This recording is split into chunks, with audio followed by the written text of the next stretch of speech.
Again,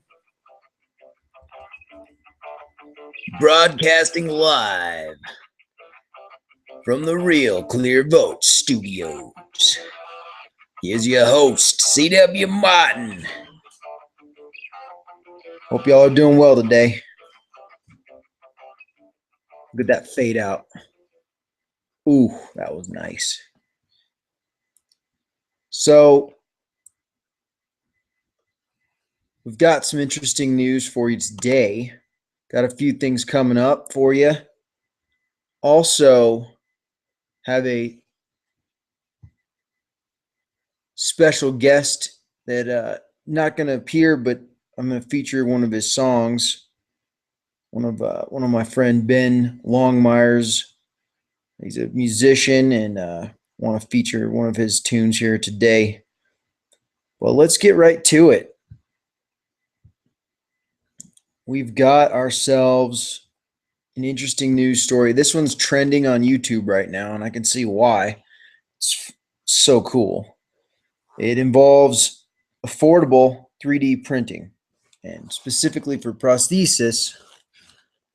And this video focuses on a company. It's based out of Orlando, but has scientists all over, and they're working to make 3D printing a reality. So they're making them customizable and unique to the user. Originally, they say in the video that insurance companies didn't want to spring for prosthesis for kids because they grew out of them. They're obviously very, very expensive traditionally. But now, because of the 3D printing, things are changing. And in fact, even in this video, what I thought was one of the coolest things about this video is the creators are actually willing to work with other people. And so if you've got ideas and you're involved in the 3D printing community, they're all ears and they're willing to work with folks all over. So that's pretty cool that it's sort of an open source deal. It's not quite open source, but not exactly sure how they're organized, but looks like they're looking for some help from the general public, and they're also nonprofit, which is nice. You don't want to charge someone literally an arm and a leg for an arm and a leg. So there you have it. So will 3D prosthetics become more economical? Absolutely, yes. This one I just created, but we've got 100% agreement. Next topic of discussion. This is actually from the sporting world of MMA, and if y'all are not familiar, doubtful that you're not familiar or unfamiliar, because Ronda Rousey is a superstar. She was just on Conan recently before her fight, prepping it and promoting it. She made quick work of her competitor and knocked her out. And that leads me to ask whether Ronda Rousey is the first female MMA superstar. And the answer is undoubtedly yes. Undoubtedly. And she's a good face for that business. So I'm happy for her. She seems like a neat lady too. So I'm going to hit yes. We got 100% agreement there. All right. Now let's get into a little bit of picks, some betting picks for the evening. If you are looking for a good bet out there, the under on the Nashville, actually the over. I like the over in this. The video highlights a couple of bets, 3 games bets, but this Rangers and Nashville game looks to go over 5.5. The Rangers are typically good on defense, but their goaltender has been giving up a lot of goals lately. Nashville's been on a slide, so that's my one pick on the NHL front. Let's get into some basketball, shall we? So I'm going to hit, before I move on, I'm going to hit over. We got 100% agreement on the over 5.5. All right, NBA picks. We've got Golden State playing New Jersey. Now, this game, apparently the SBR, they don't like the pick on this game. They think the values on the under in this game. Quite a few stats. In this video, it's actually really useful. I recommend watching it, but it's right towards the end. He gives quite a few stats on why Golden State has just been, I think they won last night, and they've been like 8-0 against the spread after the win on the under. So for what it's worth, give it a look. I like the under 207. 100% agreement. I'm going to throw a comment down in here, just like y'all can as well. So I'm going to put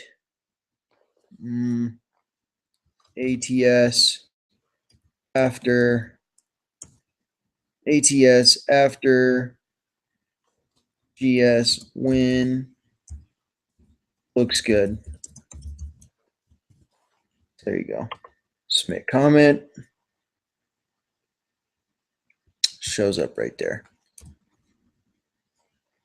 Next. This one gets a little bit more serious, but this one's been trending all over social media. It's been all over the traditional media. And the question is there any mystery behind who murdered Boris Nemtsov? And I don't expect a big surprise on this. This one wasn't exactly a brain buster of a question, but for being such an outspoken detractor of Putin, Boris may have given the ultimate sacrifice. This actually begs the question about Russia. I mean, it seems to be quite tumultuous over in Russia, and I'm interested to see how far things are going to slide. I mean, it looks like there's quite a few factors heating up there. The protesters on behalf of Boris lined the streets. Of course, the conflict with Ukraine and the price of oil, which is actually now starting to go back up again. So that will be interesting to see how that transpires. But I don't think this is it for the Kremlin. I think that there will be more news and more sliding. It's kind of like the Cold War again. So keep an eye on that. I'm going to click no. 100% in agreement. All right. So here's another foreign policy question involving John Kerry. Asking, is it strange that John Kerry will be noticeably absent from Prime Minister Netanyahu's speech in D.C.? And he will actually be in Iran, strangely enough. So not only is it strange that he'll be absent, but he'll also be with Iran. And the purpose of Netanyahu's visit is to talk about the new Iranian nuclear project for power, and why he views that, how Netanyahu views a nuclear program for Iran as a threat to the existence of Israel. And I think he's very reasonable to ask such a question. The United States is now just getting a slight taste. Well, I wouldn't say slight taste, but ISIS and these new terror groups that are rising are definitely causing or bringing more awareness to the fact that terrorists are dangerous and scary, and just how much pressure the state of Israel, has been under. So it's interesting. I find it very strange that John Kerry won't be there, but again, seems to be a contrarian, that John Kerry.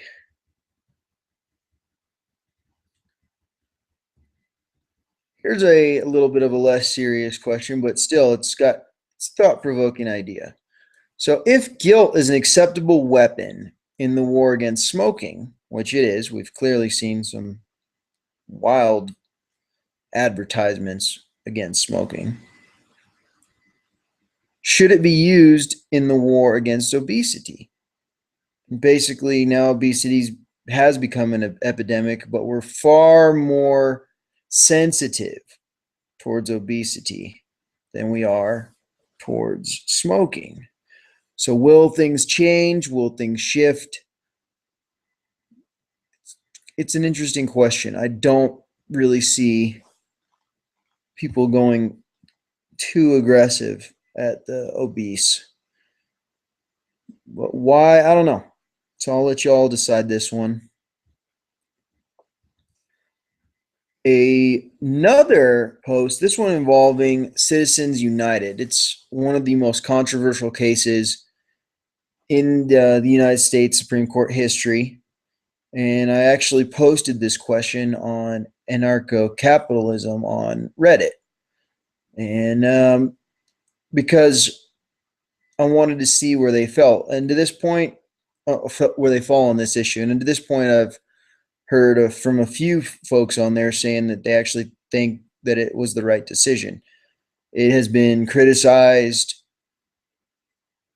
highly criticized publicly in the media as well. I'm actually going to go over the 4 questions presented to the Supreme Court very quickly. So here it is. First question was, did the Supreme Court's decision in McConnell resolve all constitutional as-applied challenges to the BCRA when it upheld the disclosure requirements of the statute as constitutional? So it's a statutory and constitutional issue there. I won't get into that today. You may hear me get into that next time, the specifics of the analysis there. A lot to take in. Now, the second question asks, do the BCRA's disclosure requirements impose an unconstitutional burden when applied to electioneering requirements because they are protected political speech and not subject to regulation as campaign speech? This is where a lot of the criticism is stemmed, and eventually the court did rule in favor of the BCRA disclosure requirements, stating that it was that campaign contributions were protected as political speech. So interesting how that evolved, and we'll have to see how the jurisprudence has evolved from then, and that's something to look forward to in the future here. Third question is, if a communication lacks a clear plea to vote for or against a particular candidate, is it subject to regulation under the BCRA? This one's a bit more simple and phrased with a lot less words, and it really does raise a good question. The video in question was involving Hillary Clinton. The court agreed factually that clearly the video was critical of her, and that it didn't lack a clear plea, but it was critical. So that was interesting. Now, the fourth and final question asks, should a feature-length documentary about a candidate for political office be treated like the advertisements at issue in McConnell and therefore be subject to regulation under the BCRA? A little bit more complex. Like I said, these questions are just food for thought, and we'll start having comments, and we'll get into those things. But for a little bit of oversight, give you a broader picture here. 5 years after Citizens United, right now it's 2015. The decision was in 2010. So in 2012, there were 435 House elections. There was a 95% win rate for candidates who outspent their opponent. Do we want that to be what American democracy or the republic to represent? Basically, it allows those who can contribute to their political candidates succeed. So, is that part of democracy? I would argue yes. We've always had the powerful will always find ways to control whatever governmental institution there is. But at the same time, I do think that the fact that there's no transparency and the fact that nonprofits can contribute to candidates is a bit beyond what the democracy or what the founding fathers sought after, and also what the Constitution limited in the First Amendment. Now, Lisa Gilbert is a director of Public Citizens Congress Watch Project, and she basically says we're not seeing that many openly disclosed corporate spending amounts because it's happening in the shadows. There's a huge amounts of spending that we can't track. So tracking spending is something that we should be able to do. I mean, nowadays with the technology that we have, I think it's only fair that if the NSA can basically look at anything we already do online, that we can't see where corporations or wealthy individuals are sending their money. It should be transparent. Finally, one last statistic says that 1% of Americans contribute to 68% of all election funding. And so this is also a disproportionate representation. So if 95% of those elected are controlled by basically, or 95% of those elected win on having a greater budget, and looks like the 1% are funding the majority of them, we can clearly see that the 1% are having a great influence on who's getting elected. So I think Citizens United sometimes is overinflated in terms of the effect it has. I don't think that there are always ways for folks to, the wealthy and powerful, to influence their candidates. But the lack of transparency is one of the major issues. We'll get back into this here this week. It's something that we're going to feature just because it has been so influential, and it's one of the most discussed cases in the history of the Supreme Court. So these are the 3 questions. Feel free to log in here, add your 2 cents. All right, so that brings us back to where we left off on Saturday. And I just want to do 1 or 2 random questions and see where we hit and see if we can't find something kind of interesting. Is execution by firing squad a humane method of capital punishment? Utah has recently enacted legislation that will revitalize firing squads. So I'm not sure. What do you think about that? Log on and tell us what you think. Here, let's hit random again.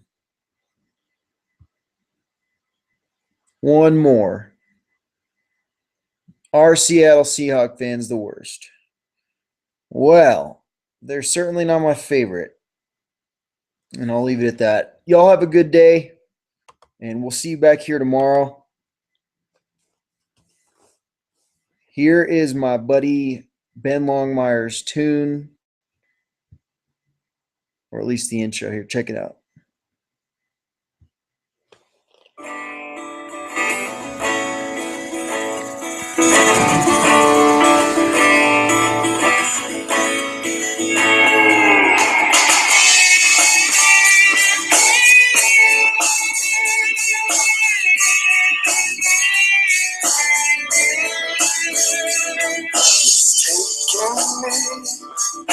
Quite some time to turn the wrong into right, but I got to say it's worth the fight, 'cause now I'm living for the first time.